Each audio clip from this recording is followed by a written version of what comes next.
Welcome back, dear viewers. Our second guest of the evening is none other than Mr. Hamza Taqi, Master Performance Consultant. Mr. Hamza, good evening, and it's really a pleasure to have you again with us on Hala Kuwait. Good evening to you and to your audience, and this pleasure is mine. Yeah. So, Mr. Hamza, let's go back to coaching, the definition of coaching. Will you please tell us more about it? Yeah. Coaching, before we define it, coaching is a new aspect of learning and development. So we have consulting, we have training, we have mentoring, we have even therapy, and they all, somehow overlap somehow. But the beauty about coaching is all about, having conversation, intelligence conversation with the coachee or the client to help them achieve their goals. So the focus is on the coachee, not in the coach.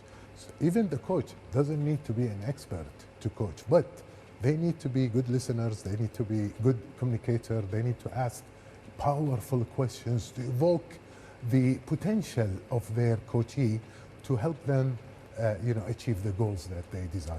Exactly. So basically it's helping people to become optimal performers. Exactly. So you mentioned, Mr. Hamza, the goals. What about the coaching skills, sir? Will you please tell us more about it? Coaching skills, because there is because it's relatively new. Even definition, as we come along, they are changing, and there are millions of definitions. So coaching is evolving, but thanks to the International Coaching Federation and for the World Association of Coaching Business Coaches, they put some rules or some codes of ethics or maybe competency or core skills. And the main one is asking powerful questions, being good communicator, giving constructive feedback, active listening, and of course, goal setting. They need to set goals and to find the potential, being observant, being present, listening for the clues that the coachee is saying, and find out, the skills that they have, and make them even listen to themselves when they ask them questions, and give them a safe environment to talk their mind, to get to their belief system. These are the major skills of coaching. Definitely. Of course, and I think there is a huge purpose when it comes to coaching, and it's always like being there for your coachee, as you mentioned, having the support, always keeping them updated, like what's they're lacking. Can you tell us more about the purpose of coaching? Absolutely. It's basically, it is a help to an individual who needs help. And guess what? Everybody needs help. I need help. If we look at it, we all need help. Coaching is more for the present and now, and finding out the issues or challenges that you are faced to help the person overcome those challenges, or having career issues and they want to succeed in their career, so they are there to help people and assist people. So the mindset is different than the trainer or the consultants. The trainer is always talking, they always want to advise, but the coach asks good questions to let the coachee identify their strength and their weaknesses and overcome them.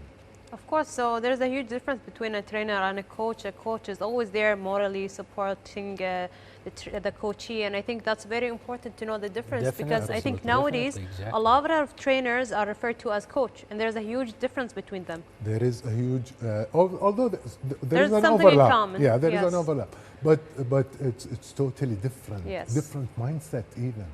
It's like, I'm a trainer and I have to wear a different hat to become a coach, to not to use my my knowledge and so on, and some attachment that I have and maybe influence the coachee. No, I want the coachee, I want to come with an open mind, listening for the coachee to say what they want and help them achieve what they want, rather than what I want.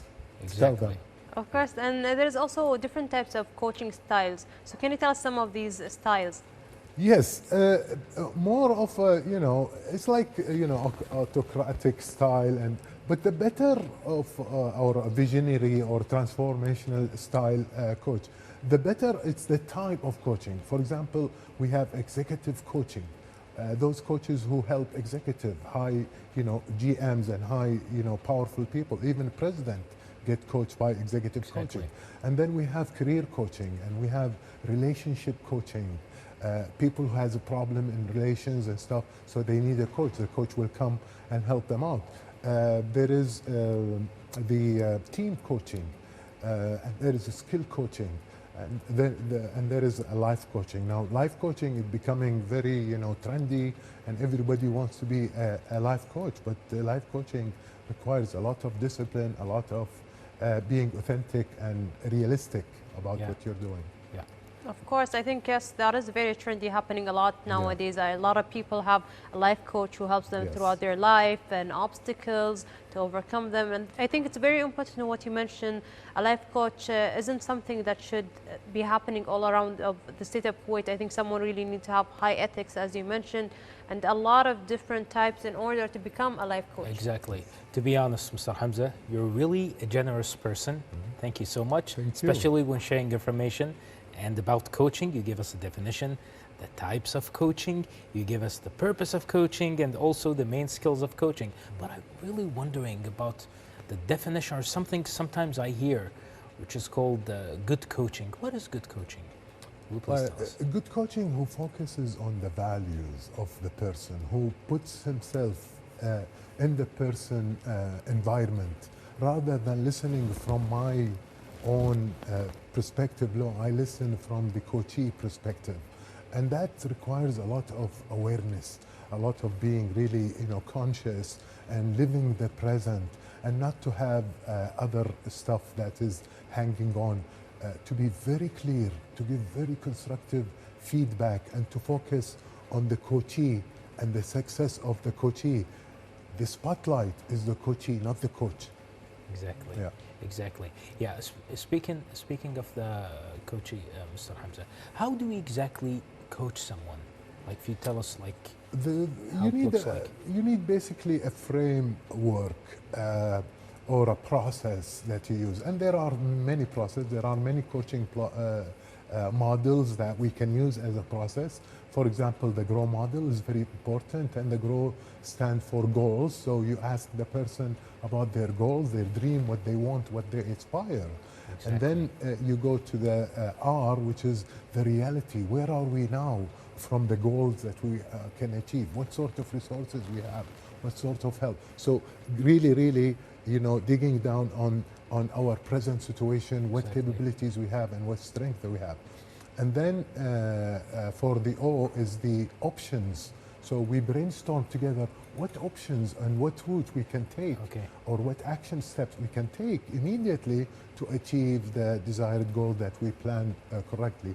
And then comes the review, which we just ask question and set the agreement, set the accountability, when you're going to finish this task, by when, and so on. So there is agreement and a clear expectation from the coach and from the coachee. Yeah.